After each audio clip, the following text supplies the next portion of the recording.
precisa ser valorizado e dar oportunidade para ele. Então, eu quero agradecer realmente esse trabalho que vocês estão fazendo. Exatamente nesse sentido de valorizar o professor da casa, é que está sendo oferecida essa edição especial, né, em termos de horário, Vanderlei.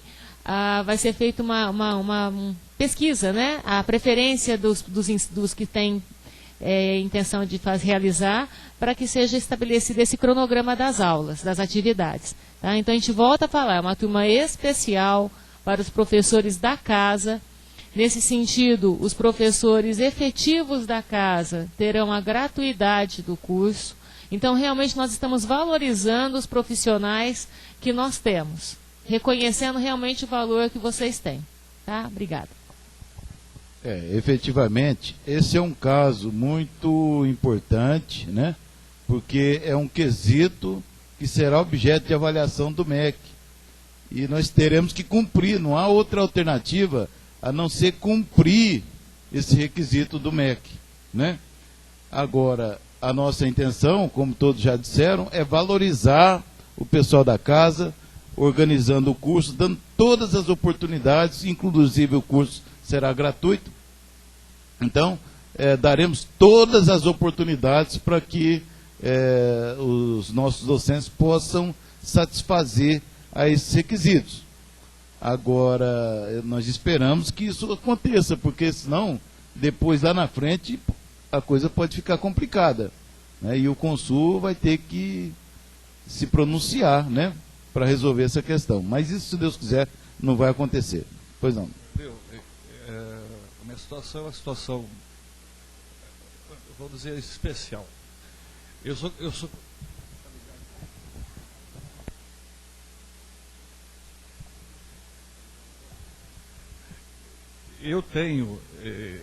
Sou como graduado, mas eu tenho 560 horas de pós-graduação na Universidade de São Carlos. Só não terminei o mestrado. Tenho 360 horas na USP de São Paulo de cursos de verão de estatística. E tenho mais 180 horas de 2 cursos que eu fiz aqui na escola. E eu só não entendo porque, como isso aí não se encaixa nada. Estão percebendo? E eu não me considero um graduado, eu considero um cara que fez curso na Unesp e na USP. Tá certo? Sim, professor, nesse sentido, o que a legislação estabelece é que a gente precisa realmente de um título. E quem concede o título é a instituição onde o senhor realizou. E para expedir esse título de especialista, qualquer dessas instituições que o senhor citou vai exigir que o senhor apresente uma monografia, que não é apenas ter cumprido o crédito, né? Então, o título de especialista está atrelado a 2 requisitos básicos, que é cumprimento de créditos em nível de pós-graduação e a defesa de uma monografia diante de uma banca e a expedição de um certificado. Então, a gente não tem como driblar essa exigência. Tá? Então, é só uma questão realmente de atendimento ao que está estabelecido em lei. Tá? Bem, a FEB vai fazer o possível para poder atender a todos os nossos docentes. Isso podem ter certeza e já começou a fazer. O próximo item da pauta, então, é a homologação das deliberações do Conselho de Extensão e Cultura. E eu pediria que a professora Maria Paula conduzisse essa votação. Conforme a pauta, eu queria pedir a homologação do regulamento da Pró-Reitoria de Extensão e Cultura.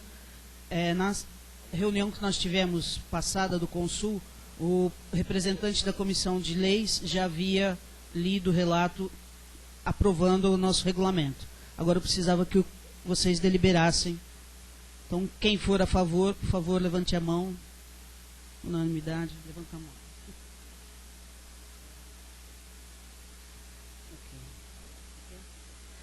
O segundo item da Pró-Reitoria de Extensão e Cultura é relativo a 3 cursos da área do direito, que é Práticas de Processo Civil, Processo Penal e Direito de Família.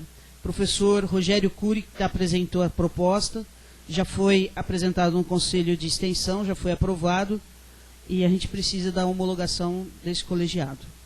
Então, Atividade física, exato. Saúde cardiovascular, da área de educação física. Então, quem for a favor... Obrigada.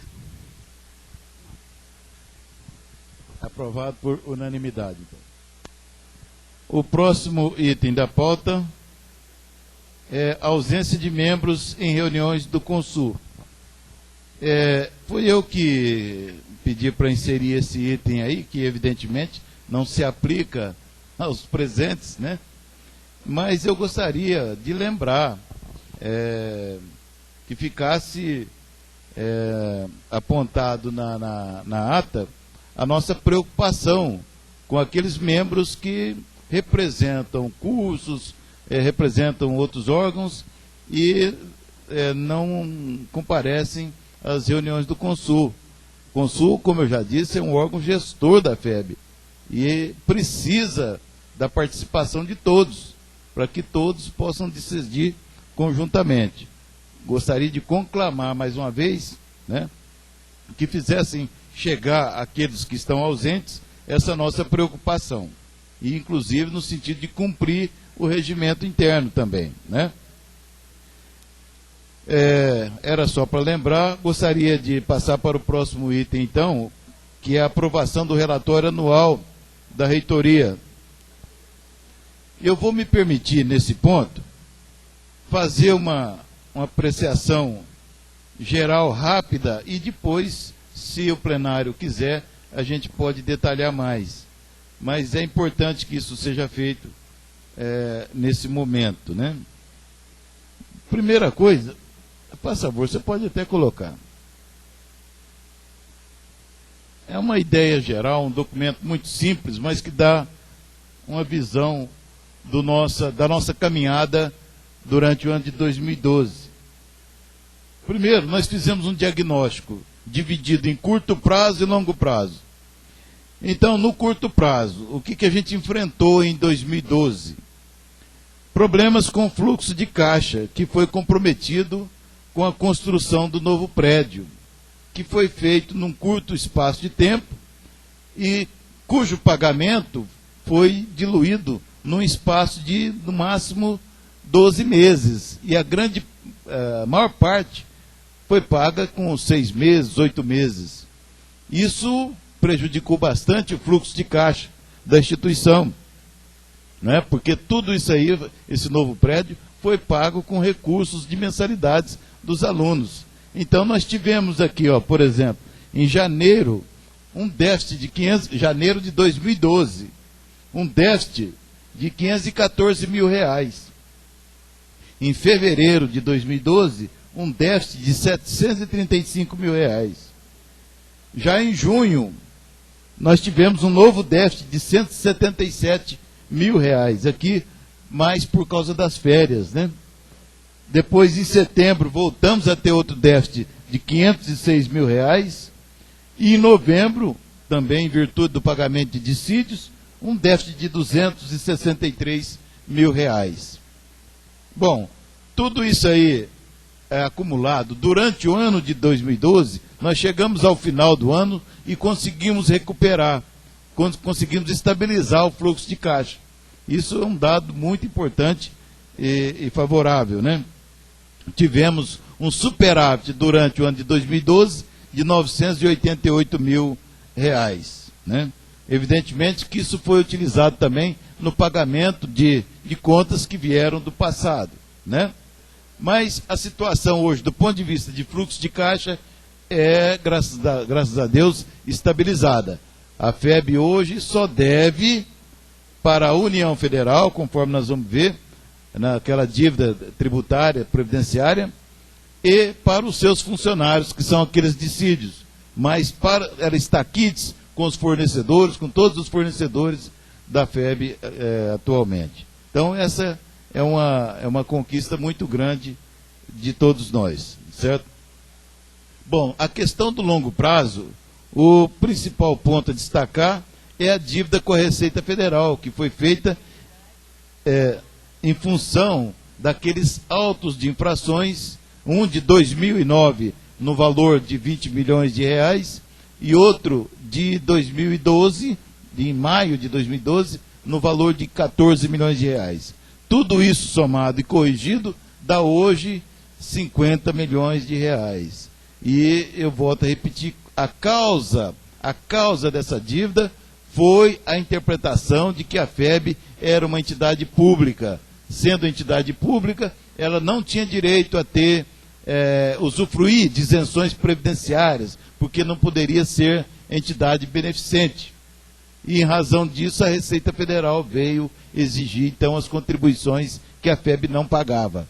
E dá essa dívida, então, de 50 milhões. Bom, também, em função disso, não havia o pedido para a emissão do SEBAS, que é o Certificado de Entidades Beneficentes de Assistência Social. Bom, quais foram as providências? Importante. Providências. Primeiro, elaboramos, então, um plano de estabilização financeira com a seguinte estratégia.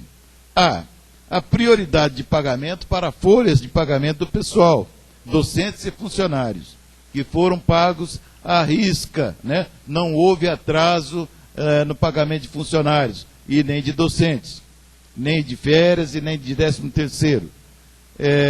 A renegociação com os fornecedores, e aqui eu quero enaltecer o trabalho do Wander, que fez um excelente trabalho, não só nesse ponto, mas também em outros, mas no sentido de ajudar a renegociar, a repactuar as dívidas com os nossos fornecedores, especialmente no que se refere ao novo prédio. Mas foi exitosa e conseguimos regularizar essa situação. E com a União Federal, que é o nosso grande problema atualmente. Como é que está isso? Existe uma solução para o passado que foi feita através da adesão ao PROIES. Para nossa sorte, eu digo que foi sorte mesmo, porque não havia uma previsão no horizonte, mas em julho de 2012, no ano passado, a União Federal aprovou aquela lei criando o PROIES e permitindo o parcelamento da dívida em até 180 meses. Se isso não fosse feito, eu não sei onde é que nós estaríamos, porque o parcelamento normal de dívidas tributárias e previdenciárias é de até 60 meses, sem perdão de multas e juros, o que daria uma parcela mensal de 800, 900 mil reais que a FEB teria que pagar algum dia, certo? Como a FEB ia fazer isso, eu não sei, porque com uma receita de 2 milhões e 700, 2 milhões e 800, como é que nós iríamos pagar 800, 900 mil para a Receita Federal? Então, para nossa sorte, essa lei foi editada e nós aderimos ao PROIES, né? E isso significou o parcelamento em até 180 meses e o pagamento das parcelas com mensalidades, com bolsas de estudos, né? Concedidas pela FEB. Isso ainda está pendente de regulamentação. O governo federal ainda não regulamentou, portanto não sabemos exatamente como é que vai ser, mas em princípio deve caminhar por aí. Isso com relação ao passado. Com relação ao futuro da FEB, então, quais são as providências? Nós fizemos o protocolo do pedido de certificado de entidade beneficente de assistência social, que é o SEBAS, que assim que emitido, nos garante o direito de isenção das cotas previdenciárias, né, que representam cerca de 5 milhões por ano, né? Então nós estamos na expectativa, fizemos isso desde maio do ano passado, e o MEC ainda não deliberou, né? E o pior é que o direito à isenção só passa a existir a partir da emissão do certificado. Então, está correndo. É uma coisa que está nos ameaçando. Porque enquanto o MEC não editar o certificado, nós ainda estamos sujeitos a essas contribuições previdenciárias. Mas, enfim, se ele for emitido, o SEBAS, será a nossa solução para o futuro, certo? E ainda que como soluções para o presente. Primeiro, a incrementação do FIES. O FIES hoje é um instrumento fundamental na estratégia de qualquer instituição de ensino superior, especialmente a FEB, que está localizada numa região de baixo poder aquisitivo e que, portanto, pode alcançar a maioria dos nossos alunos. Qual que é a nossa estratégia?